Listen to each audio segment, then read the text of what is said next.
इस समय अश्वनी मास कृष्ण पक्ष पितर पक्ष चल रहा है।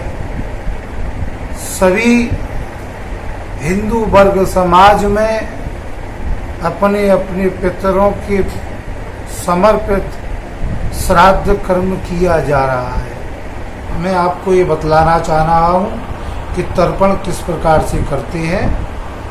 अगर जिस तिथि में जिस पितरों की तिथि हो उस दिन घाट किनारे पर जाकर के, नदी किनारे पर जाकर के, घर में रह कर के एक लोटा जल लेकर के उसे कटोरे में रखना चाहिए। वह जब तर्पण किया जाए तो हाथ में दोनों प्रकार की अंजलि करते हुए उसमें अगर कुसा का अगर हो सके तो एक एक गंठबंध कर लें।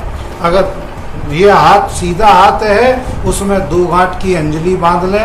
अगर ये उल्टा हाथ है तो उसकी इस उंगली में इस प्रकार से 3 गांठ की अंजलि बांध करके, कुसा की गांठ बांध करके उस अंजलि द्वारा तर्पण किया जा सकता है। प्रथम बात जो तर्पण की है वह दिव्य तर्पण, ऋषि तर्पण इस अंगूठे के द्वारा न करके इस अंगूठे से किए जाते हैं। पहले दिव्य तर्पण करते हैं, फिर ऋषि तर्पण करते हैं, उस पश्चात फिर पितृ तर्पण पर आते हैं। अगर जिस किसी के पिता जीवित तो हों तो वह तर्पण नहीं कर सकते हैं। क्यों कि पिता के रहते हुए न बाबा का लग पाएगा, न परबाबा का लग पाएगा, न सकल बाबा का लग पाएगा। पिता अगर नहीं है तो पहले पिता को दिया जाता है, फिर बाबा को दिया जाता है, फिर परबाबा को दिया जाता है, फिर सकल बाबा को दिया जाता है। इसी प्रकार अगर माताजी जीवित तो हों तो दादी, परदादी, सकल दादी इन तीनों के लिए तर्पण नहीं लग पाएगा। अगर माताजी नहीं है तो माताजी के लिए, दादी के लिए, परदादी के लिए, सकल दादी के लिए। इस उपरांत अगर करते हुए जो भी अगर घर के पूर्वज चले गए हों उनके लिए नाम उपरांत गोत्र उच्चारण करते हुए तर्पण किया जाता है। इस तर्पण में तिल आदि जो लेकर के ही इस पितृ पक्ष में ही दान तुल्य इन तर्पणों को भी किया जाता है। श्रावणी से लेकर के आज पितृपक्षों तक इन पितृदानों और पितृकर्म के द्वारा ही हम और आपकी ही प्राप्ति को और प्राप्ति मिलती है। अगर उनके लिए हम और आप प्राप्त कराएंगे कि उनके ही द्वारा हम और आपकी प्राप्ति होगी, ऐसा ही पूर्वजों द्वारा सुना गया है और सुनते हैं, आगे सुनते भी रहेंगे। लेकिन इस कलकाल युग में ऐसा हो जाता है कि आदमी अपने के लिए जो चाहना करता है वह पुत्र बांधव बंधु अपने सुख के लिए उन पुत्रों को जीवित देख करके आनंद करता है। जब छूट जाता है, छूटने के साल 2 साल 5 साल बाद अगर उनकी तिथि कोई पड़ोसी अगर पूछता तो आप तो उनकी तिथि होगी, तो वह कह देता है कि मैं किसी चाचा ताऊ से पूछूंगा, मुझे ज्ञात नहीं है। जिस संतानों के लिए अपने पूर्वजों द्वारा, पितरों द्वारा इतना बड़ा कार्य किया जाता है कि धन दौलत मकान इत्यादि छोड़ कर के चले जाते हैं, आज उनकी तिथियों को हम और आप भूल जाते हैं। लेकिन ऐसा नहीं करना चाहिए। इन पितृपक्षों में जिनकी तिथि ज्ञात हों, जिनके द्वारा अगर ज्ञात हों अपने भूल जाते हों, उनको ज्ञात करा करके कराना चाहिए। प्रथम तर्पण के उपरांत में किस प्रकार से श्राद्ध कर्म उनका करना चाहिए। एक पीपल वृक्ष या बट वृक्ष पर या अंडे के पत्र पर या केले के पत्र पर रख करके उस श्राद्ध को रखना चाहिए, जिसमें पूड़ी कचौड़ी दही बड़ा जो भी बनाया जाए उनके निमित्त वह रख करके संकल्प करना चाहिए। संकल्प करने में 4 पूड़ी 4 कचौड़ी इत्यादि उनके लिए समर्पित करके उनके नाम लेते हुए गोत्र को उच्चारण करते हुए उनके लिए अर्पण करें। अर्पण करने के ही पश्चात में अगर सभ्य असभ्य जनेऊ धारण करते हों तो इसीलिए यहाँ पर जनेऊ को जो सभ्य है उसे असभ्य करते हुए तर्पण करें। तर्पण उपरांत गाय अगर हो तो उसके लिए सर्वप्रथम करें। ब्राह्मण प्रथम होता है, द्वितीय गाय होती है, तृतीय श्वान यानी कि कुत्ते के लिए किया जाता है, चौथा कोए के लिए दिया जाता है, पांचवा अन्य किसी जीव जंतु कीट और इत्यादि के लिए किया जाता है। ये पंचबली कर्म करने से ही सबकी शांति प्राप्ति होती है। पितृपक्षों में किस प्रकार का कर्म किया जाता है, किस प्रकार के कर्म करने से ही किस प्रकार की शांति अशांति फल की प्राप्ति होती है, मैं आज आपके इस अपने वीडियो के चैनल के द्वारा बता रहा हूँ। पितृपक्षों में सर्वप्रथम उठकर के जिन पितरों की तिथि हो, उन पितरों की तिथि वाले दिन सुबह उठ करके स्नान ध्यान से निवृत्त होकर के अगर हमारे और आपके पास में घाट अगर हो तो उस नदी किनारे घाट पर पहुंच जाना चाहिए। तो वहां पर स्नान ध्यान से निवृत्त होकर के संध्या वंदन करे, संध्या वंदन करके फिर पितृ तर्पण करे।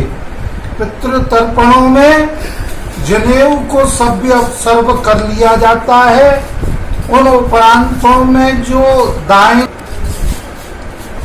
इस प्रकार जब ये जनेऊ है तो इस समय ये सभ्य है। जब तर्पण क्रिया की जाती है तो अपसभ्य कर लिया जाता है।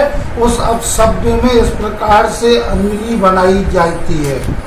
अगर कुशा के द्वारा बनाई गई हो तो अनामिका दोनों हाथों की उंगलियों में 2 हाथ और 2 ग्रंथों की अंजलि धारण की जाती है। दाहिने हाथ में व बाएं हाथ में 3 गांठ की कर ली जाती है। उस प्रकार से ही जब अगर देव तर्पण व ऋषि तर्पण होता है तो इस दाएं हाथ का जो अंगूठा है उस प्रकार उस अंगूठे से की जाती है। जब अगर पितरों को अंजलि दी जाती है, तर्पण किया जाता है, तो वह बाएं हाथ के इस अंगूठे के द्वारा किया जाता है। अगर पिता जीवित हैं तो पिता के ही जीवित किसी भी प्रकार का तर्पण निषेध है। अगर पिता जीवित नहीं है तो पहले पिता को दिया जाता है, फिर बाबा और गोत्र उच्चारण करके बाबा को दिया जाता है, फिर बाबा को दिया जाता है, फिर सकल बाबा को दिया जाता है। इसी प्रकार अगर माताजी जीवित हो तो माताजी के जीवित होते हुए दादी परदादी सकल दादी के लिए निषिद्ध होता है तर्पण। अगर माताजी नहीं है तो माताजी के लिए दिया जाता है, फिर दादी जी के लिए दिया जाता है, फिर परदादी और फिर सकल दादी जी के लिए जाता है। इसमें नाम और गोत्रों का उच्चारण न किसी की जानकारी हो तो वह नाम और गोत्रों के ही द्वारा कर ले तो अति उत्तम है। नहीं तो माता में परपिता में है, फिर परपिता में ही फिर परपिता में है, इस प्रकार से तर्पण किया जाता है। अगर किसी को नहीं मालूम है कि भाई पिता में है किसको कहते हैं, पर पिता में है किसको कहते हैं, नहीं है तो अगर नहीं है तो जानकारी अपने माता पिता, अपने बाबा दादी, परदादा परदादी, सकल बाबा सकल दादी, इनके नाम और गोत्रों के द्वारा तर्पण कर लेते हैं। वहां से जब लौट करके आते हैं तो घर में ही अपनी स्त्रियों द्वारा उस प्रसाद को बनवाने की तैयारी की जाती है, जिसमें कि पूड़ी कचौड़ी उड़द की दाल का बड़ा, मूंग की दाल की कचौड़ी वगैरह इत्यादि होता है, सौंठ इत्यादि बनाई जाती है, मैदा की पूड़ी वगैरह जिसे कहते हैं जीरा पूड़ी वगैरह इत्यादि बनाई जाती है। वह पितरों के समकक्ष एक पत्तल पर रख कर के 4 पूड़ी 4 कचौड़ी दही बड़ा इत्यादि उनके समर्पित संकल्प किया जाता है।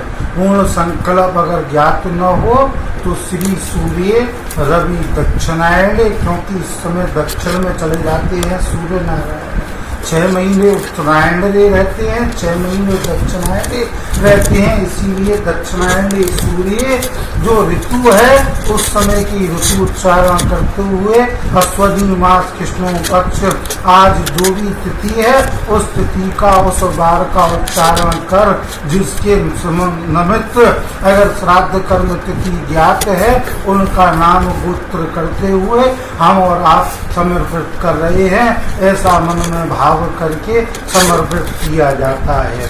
फिर गौ के मुख में उस श्राद्ध पर्व को ग्रास किया जाता है। ब्राह्मण जो घर में आया हुआ है उसके ही निमित्त ये न समझा जाए कि ये मेरा देवता है कि भांजा है कि मित्र है कि पंडित है, उस समय मेरा पूर्वज है, इस प्रकार की भावना करते हुए उसको सर्व समर्पित करते हुए उसको जिमाना चाहिए। जिमाने के ही उपरांत में उसका हस्त प्रक्षालन कराना चाहिए, चरण स्पर्श करते हुए चंदन से उसका मस्तक प्रक्षालन करना चाहिए, उसको दक्षिणा दे करके हाथ जोड़ करके उन्हें विदा करना चाहिए। द्वितीय सायंकाल होने पर फिर एक दीपक सलाई में वह सकोरा में लेकर के मिट्टी का एक सकोरा लें, उसमें सरसों का तेल लेकर के एक रुई की लंबी बत्ती बना करके उसे दीपक कहते हैं, उसे दीपक ज्वलित करें, जिससे कि अंधकार यमपुरी व लोकपुरियों में हमारे आपके पितरों को इस अश्वनी मास कृष्ण पक्ष में उनको उजाता मिले। फिर हम और आपके जीवन में उजीता करते हैं। हम और आप यही प्रेरणा करते हैं, हर साल हमारी आपके पितर आए, हम और आप उन्हीं का इसी प्रकार से स्वस्वागत बंधन करें, वो उनके समर्पित होकर तर्पण व श्राद्ध कर्म करें। बोलिए जमुना मैया की।